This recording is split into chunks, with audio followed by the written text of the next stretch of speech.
The Eastern Federation Kingdom was fated to face absolute destruction 10 years in the future, brought about by the rise of 5 overwhelming beings known as the Great Sins, whose existence would lead to the collapse of the kingdom, the nobility, and every major city. Knowing this future, a man chose to interfere with fate itself by attempting the seemingly impossible task of becoming a guardian to these future calamities while they were still children, only to quickly realize that this mission would be far more complicated than he had anticipated. At the same time, a former wage slave who had once endured merciless 78-hour workweeks was reincarnated into a fantasy world, awakening as the son of a wealthy noble family living in extravagant luxury. Despite this fortunate position, he found himself with no special powers, no hidden talents, and not even the ability to read the local language. While attempting to study in the mansion, his butler noticed that he was holding a book upside down, though before this awkward moment could be addressed, dinner was announced. After enjoying a lavish meal that left him thoroughly satisfied, the young noble was guided to the bath, where a maid politely offered to assist him.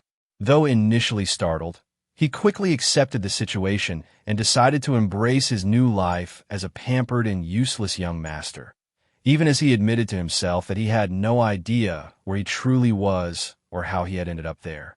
His calm shattered when the maid casually mentioned that the other young masters would be returning the next day and suggested that he sleep early. Confused, he asked for clarification, only for her to explain that she was referring to his brothers, Leo and Antonio. And when she spoke the family name Palazzo, an overwhelming sense of dread seized him, and he suddenly submerged his head beneath the bathwater, sending the maids into a frenzy, as the horrifying truth became clear to him. He had been reincarnated into the world of the game Psychedelia, a turn-based RPG he had been obsessively devoted to in his previous life. In that game, no matter which choices the player made, the 5 great sins always emerged, and their appearance inevitably led to the destruction of the kingdom and the downfall of the ruling class, with the Palazzo family always being the first noble house to be completely wiped out. The eldest son, Leo Palazzo, was infamous as the king of prostitutes, while the second son, Antonio Palazzo, was feared as the king of drugs, and now the young man understood the full extent of his misfortune, as his new identity was Alan Palazzo, the third son, a disposable minor villain destined to die early in the story. That night, lying helplessly in bed, Alan wished with all his heart to return to his former life, claiming he would rather endure months of unpaid wages than face certain death in 10 years, and he bitterly complained that while other protagonists were granted extraordinary abilities, he had arrived in this world with absolutely nothing. However, in the depths of his despair, a crucial realization struck him. He knew the future, and with that knowledge came the possibility of changing it. Determined to secure a peaceful and comfortable noble life, Alan resolved to prevent the world's destruction by reforming the 5 great sins before they could rise to power, foolishly convincing himself that it would be manageable since they were still children. Even as he overlooked his own 2 months later, power. Alan's knight, Evan, reported that he had successfully rescued a group of orphans from a human experimentation facility as ordered, and had placed a girl named Yusha in charge of managing the orphanage. Alan praised Evan for his work, though his stiff and unreadable expression made the knight uneasy, as he recalled that his master had once been far more emotionally transparent. Evan questioned whether the entire operation had been carried out solely for the sake of that girl, recalling how she had radiated an overwhelming and unnatural aura even while chained in a cell, and wondered why someone so powerful had allowed herself to be captured. When Evan asked why Yusha had not been brought to the mansion, Alan replied only that the time was not yet right, concealing the terrifying truth that Yusha Bludia was a non-human destined to become the sin of wrath and slaughter hundreds of thousands in the future.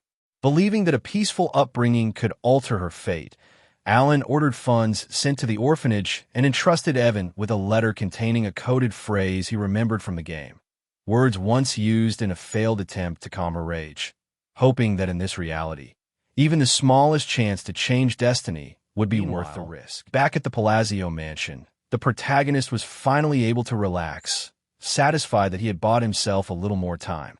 A renewed sense of motivation welled up inside him, and he even felt as though the moon itself was silently cheering on his reckless plan. Some time later, he could be found buried deep in the library, desperately searching for clues among towering stacks of books, nearly crushing himself under their weight. It was in this state of frustration that his knight, Evan, discovered him and reported that the second child had been successfully rescued. The young master immediately asked whether the boy had been handled gently, and Evan confirmed that the rescue had gone smoothly.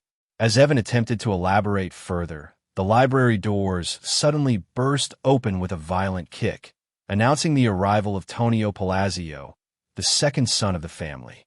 Tonio openly mocked the protagonist for holding a book despite being unable to read, then grabbed him roughly and demanded a response. The protagonist briefly considered how the original Alan would have reacted and decided not to resist. Instead, he bowed his head and calmly stated that if Tonio wished to use the library, he would take his leave. Emboldened by this submission, Tonio cruelly kicked his younger brother while he was down. Before the situation could worsen, a dagger suddenly flew through the air and embedded itself in the wall mere inches from Tonio's face. A cold voice ordered the insects to be quiet, leaving Tonio frozen in shock. The newcomer was Leo Palazzo, the eldest son, who stated that he did not wish to see blood spilled so early in the day and told them to leave.